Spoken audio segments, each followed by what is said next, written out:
이제 7번 문제가 좀 내신 스타일 문제가 출제돼가지고 내신 개념을 같이 볼 건데 이유가 왜 그러냐면 수능 역사 때문이요. 옛날에 한 여러분 부모님들 수능 치던 세대가 있어. 94학년도. 이제 그 시절에 출제됐을 때는 10년 동안 암기를 못 냈어요.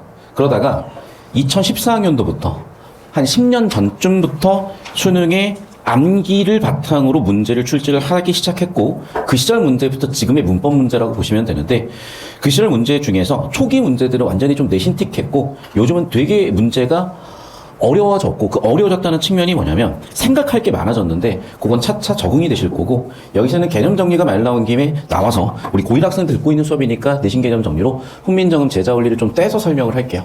자, 초성자, 중성자, 종성자 각각의 제자 원리가 따로 있고 첫 번째 초성자는 크게 세 가지 원칙이 있습니다. 상형, 말 그대로 상, 형, 형태를 가지고 낸 거야. 그래서 그 소리를 해보면 알겠지만 발음 기관이 기역 모양으로 나와요. 르 해보면 알겠지만 발음 기관이 니은 모양으로 되어 있어. 그래서 그렇게 실제 발음 날 때의 모양을 흉내내서 모양을 형태를 본따서 만들었어. 그게 바로 상형이라는 거고. 그래서 이 문제 기역 학생 보시면 알겠지만 학생 기역 보시면 알겠지만 그 해보면 알겠지만 기역의 글자 모양과 목금을 막는 모양 형태죠. 모양 형태죠.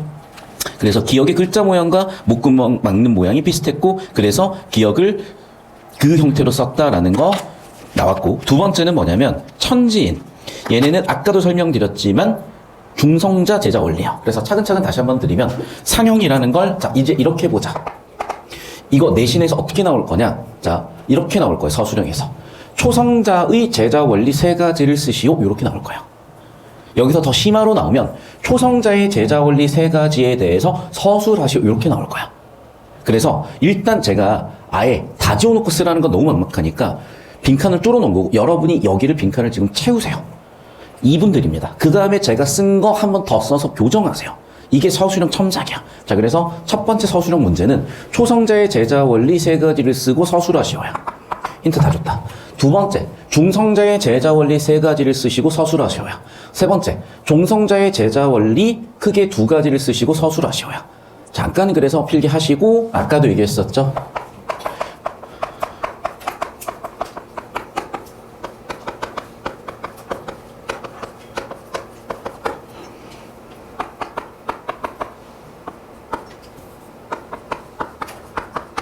발음기관의 형태를 본떠, 발음기관의 모양을 본떠서 그것에 해당하는 의문을 만들었다. 예를 들면 기역 같은 경우에는 그 발음하고 발음기관 형태가 같더라. 두 번째는 거기에 획을 더한다는 거야. 예를 들면 이런 거지. 기역이 있잖아.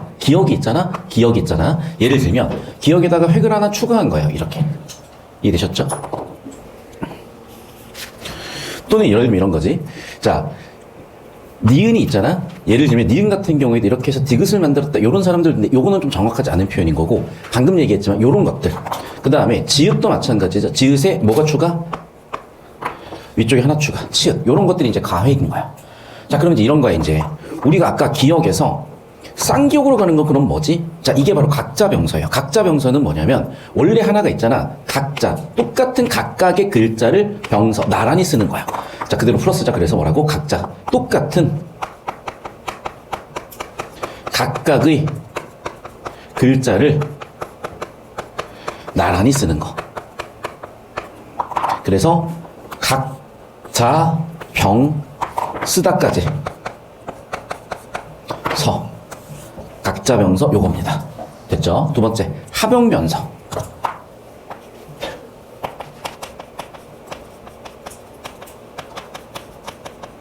두 번째 합용병서는 합하여 쓰는 거야. 그래서 봐봐. 각자 병서가 있고 합용병서가 있잖아. 뭐가 다를까? 그렇죠. 다른 글자를 합하여 쓸 때 나란히 쓰세요.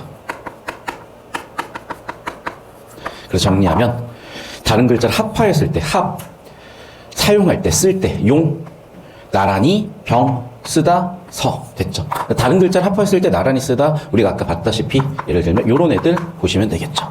자, 마지막 세 번째 연서는 뭐였냐면 연달아 쓰는 건데 예를 들면 대표적으로 순경은 비읍 같은 걸 의미합니다. 그 위, 아래 연달아 쓰는 게 바로 연서야. 됐습니까? 연서도 씁시다. 위, 아래 연달아 사용.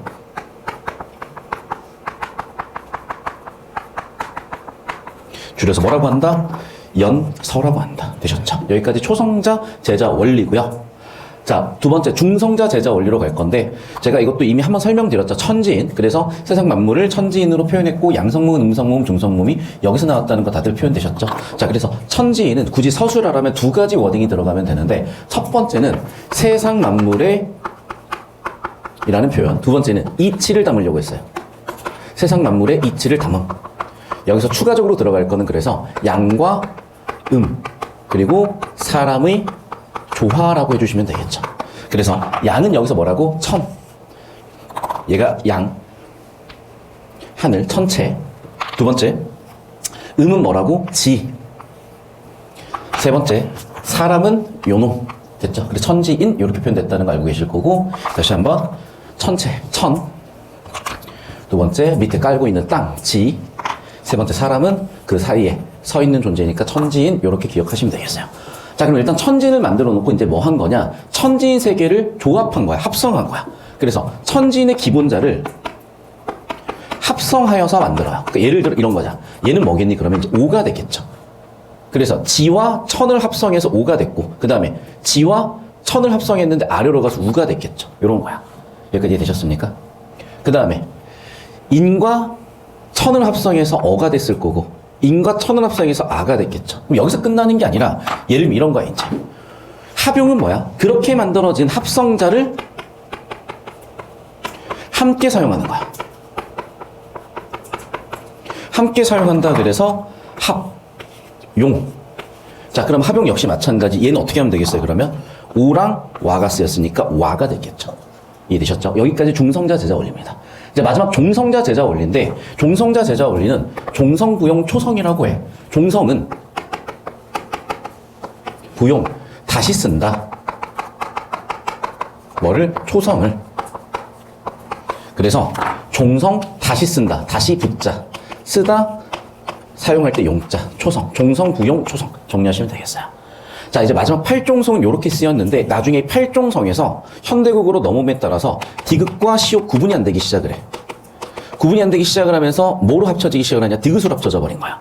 그러니까 이것 때문에 어원 밝히는 거에 문제가 생겨서 수능에 몇 번 출제가 됐었거든요. 그래서 일단은 팔종성 이렇게 된다. 기억을 하시고 이게 역사적으로 칠종성으로 바뀌었다가 막 이런 것들이 있는데 그것도 좀 이따 자세히 보겠습니다. 일단 필기 정리하십시오. 자, 사실 요거는 디테일하게 내기가 좀 그래요. 왜냐하면 문헌이 충분한가 싶어. 자, 15세기부터 쭉 흐름을 볼 텐데요. 16세기 후반, 17세기 전반, 중반, 후반에서 17세기 후반까지 이어서 쭉 이어지는 흐름을 보자면 자, 첫 번째 내가 아까 얘기했다시피 팔종성이 살아있었어. 그러다가 발음을 하다 보니까 어떤 문제가 생겼냐면 아까도 얘기했지만 디귿과 시옷이 구분이 안 되기 시작을 해요. 그러면 자, 이 구분 안 되는 문제를 해결해야 되니까 한쪽을 선택을 해야 되거든. 그래서 요 시기의 칠종성은 뭐로 통일을 시키냐면 시옷으로 통일을 시켰어요. 오케이. 그리고 이후 시기, 요 시기부터는 다시 디귿으로 통일을 시켜. 그래서 내신 디테일이 좀 있는 학교에서는 여기까지 묻는데 제가 100개 정도 표본을 보니까 20% 미만에서 이런 것까지 물으시더라고. 다시 한번 얘기한다. 그래서 자, 과거에 팔종성을 쓰던 당시에는 디귿과 시옷을 당연히 구분을 했지만 점차적으로 구분 안 되는 문제들이 생기기 시작을 했고 그 구분 안 되는 문제들에서 처음에는 시옷을 선택했다가 얼마 지나지 않아서 디귿으로 선택을 했고 디귿이 지금 현대국어까지 이어지고 있다. 이렇게 디테일하게 잡는 학교들은 내신에서 20%가 안 되더라. 하지만 수능에서는 여기까지 자세히 건드리지 않으니까 일단은 수능 기준으로도 내신 기준으로도 필기 정리해 놓으시고 덧붙여 놓으시면 충분하겠습니다. 자, 그러면 이제 여기까지 필기 다 끝나셨고 자, 문제 푸는 데는 이거 이해하고 그냥 적용하시면 지장이 없으셨을 거고 정답은 3번. 학생 상 같은 경우에는 나와 다에 나와 있는 가회계 그 다음에 초성자를 나란히 써서 또 다른 초성자로 썼다는 합영명소 또는 각자 병소에 대한 개념이 학생 3한테서 보였을 거니까 획추가가 있었고 여기는 그러면 각자 병서네. 똑같은 걸 두 번 썼으니까 그래서 획추가 각자 병서. 그래서 나다 3번 나오셨을 거니까 일단은 문제 자체는 쉬웠지만 개념 연습한다는 목적에서 정리를 해드린 거고 이게 이제 일종의 공부법인가요, 여러분? 그래서 우리가 이렇게 개념 나올 때마다 혹시라도 놓치는 게 있었으면 다시 한번 이렇게 손으로 써보는 과정에서 학습이 되는 거니까 잘 정리해 두시고 결국에는 여기는 여러분 내신 대비로 암기가 돼 있으셔야 되고 시험 상황에서 인출돼야 되는 것까지 반복 숙달이다. 영상 끊겠습니다. 자, 이어서 그 다음은 자, 여러분이 자꾸 중세 국어를 되게 두려워하고 어려워하는데 왜 그러냐면 출제 의도를 몰라서 그래. 정확하게 출제 의도 적어주셔야 되는데 이 출제 의도를 아는 사람이 정말 드물어요. 왜냐면 국어가 다시 한번 얘기하지만 역사를 짧다 보니까 각자 뭔가 답을 막 내려고 했었어. 자, 여기다가 정확하게 적어두세요. 중세 국어를 가르치고 배우는 목표는 무엇이냐? 중세 국어를 근거로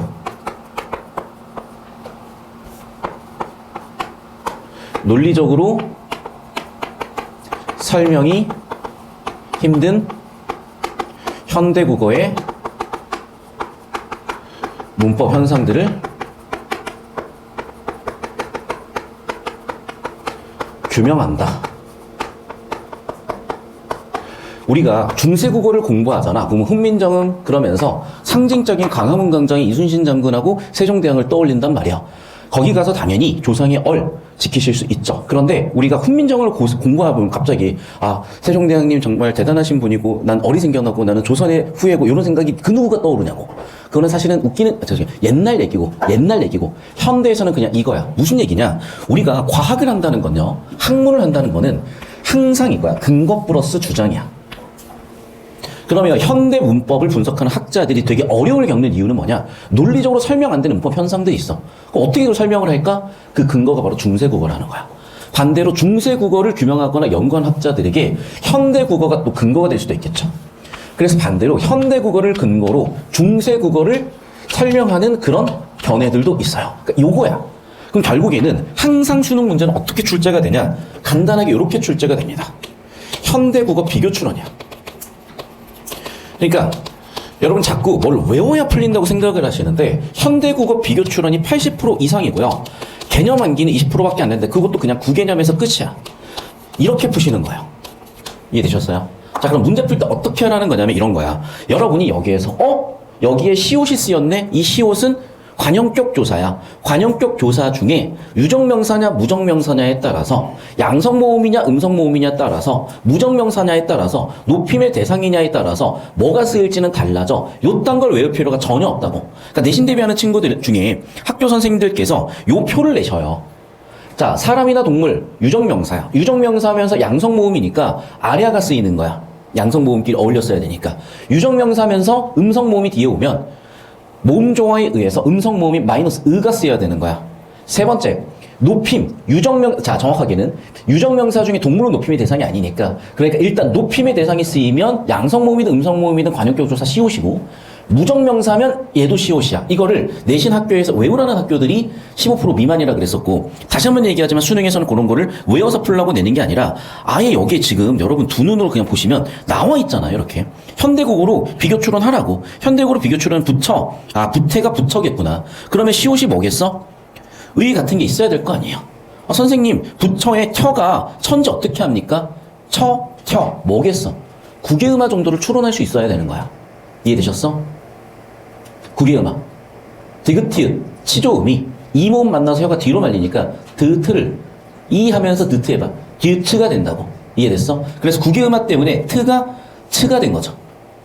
이게 바로 부처, 부텨였을 거고, 그게 관형격 조사 시옷이 여기서 쓰였겠구나. 요게 보이시면 되는 거예요. 자, 마찬가지야. 말을인데 얘들아, 말이었겠죠. 죄송해요. 자, 노란색으로. 말이었겠죠? 그럼 말이었겠죠. 말씀이었겠죠. 이해됐어? 그러면 보나마나 여기 있는 얘가 뭐겠어? 목적격 조사였겠잖아. 요런 식으로 현대국어, 중세국어 비교 추론하면 돼. 여기에서 아까도 얘기했지만 9개 개념만 외우면 되는데 뭐가 있냐? 뭐가 있다고? 선어말 어미 오가 있다 그랬잖아. 그럼 여기 있는 오가 바로 선어말 오겠죠. 두 번째 또 뭐가 있다 그랬었냐? 제가 순경은 비읍 같은 거 좀 눈여겨보시라고 했었는데 얘야 얘. 얘는 지금 뭐야? 객체 높임 선어말 어미 잡이잖아. 됐어? 그럼 뭐가 들어가 있는 거야? 여기에 객체 높임 선어말 어미 잡에다가 그 다음에 요 선어말 어미 두 개가 지금 들어가 있는 거라고요. 객체 높임 선어말 어미 잡에다가 1인칭 주격, 선어말 어미 오가 들어가 있고, 그러면 현대국어에는 없는 애들이잖아. 이 두 가지가. 객체 높임 선호하는 어미도 없고 1인칭 선호하는 어미도 없고 따라서 이 둘 다 날아가니까 뭐만 남은 겁니까? 그러면 당연히 되만 남은 거야. 되만 남은 거야. 이해됐어? 요렇게 현대국어랑 중세국어랑 비교초로 나는 거야. 그러니까 외워서 적용하는 거는 9개념밖에 없어. 그런데 이거를 아예 외워가지고 정리하겠다? 불가능하다고, 이거는 사실은. 물론 내신 대비를 연습하다 보면 외워져요, 이게. 근데 그거는 한때뿐이야. 자, 이게 중세국어들은 당연히 문헌자료에 근거해야 되다 보니까, 그리고 연구가 충분히 되지 않다 보니까 여전히 다툼의 영역이 있어요. 역시 얘도 그래. 근데 일단은 학교문법이 수능시험 범위고 내신 교과서도 그렇게 쓰여져야 되는 거니까 학교 내신을 기준으로, 다시 학교 교과서를 기준으로 정리를 할게요. 연철 같은 경우는 방금도 마찬가지로 말, 스, 미 라고 쓰이는 경우야. 그래서 즉 뭐라고? 발음대로 쓰는 거예요. 자, 그럼 발음대로 쓴다라는 거는 두 가지 이유가 있는데 중세국어 시절에는 얘가 일단 첫 번째 뭐로 쓰였으니까 일단 1차적인 목표가 발음 기호였으니까요. 물론 이 발음 기호의 역할은 나중에 극히 축소가 되기 때문에 사실은 그래서 분철로 넘어갈 수밖에 없었던 거고, 현대국어에서 얘는 어떻게 계승이 되냐면 한글 맞춤법이야. 한글 맞춤법 1조 1항 뭐니? 소리대로 접대야. 그럼 아까도 얘기했지만은 우리 얘는 상관이 없어. 근데 것이라는 게 것인지 겉인지 구분해야 될 거 아니야. 이해됐어? 이런 문제가 생긴다고요. 즉 발음대로 써봤더니 발음은 편하지만 의미 전달에 문제가 생겨. 그래서 그 의미 전달을 밝혀 적는 게 바로 소리제로 접대 어법에 맞도록 한다야. 문법이 아니야. 어법에 맞도록. 어법에 맞도록의 의미는 뭐라고요? 어원을 밝히겠다는 거야.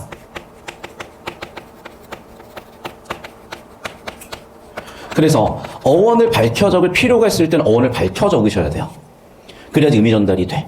여기까지 되셨죠? 이게 바로 분철이야. 그러면 어원을 밝혀 적을 필요가 있겠다? 어떻게 되겠어? 말씀이었겠죠. 됐니? 그럼 중철은 뭐냐면 여러 가지 견해가 있어요, 역시. 그런데 그냥 이 중간이라고 생각하시면 돼. 그냥 이게 과도기라고 이해하시면 돼. 그럼 과도기 거기 때문에 정확하지가 않아요. 그러니까 이거는 사실은 내신 나왔을 때 그냥 건드리면 되고 한 10% 내외 내신에서 제가 건드리는 거 봤기 때문에 이건 내신 학교 나왔을 때 정리하고 연철, 중철, 분철에 대해서 이렇게 개념 정리를 마무리 지어 놓으시면 되겠습니다.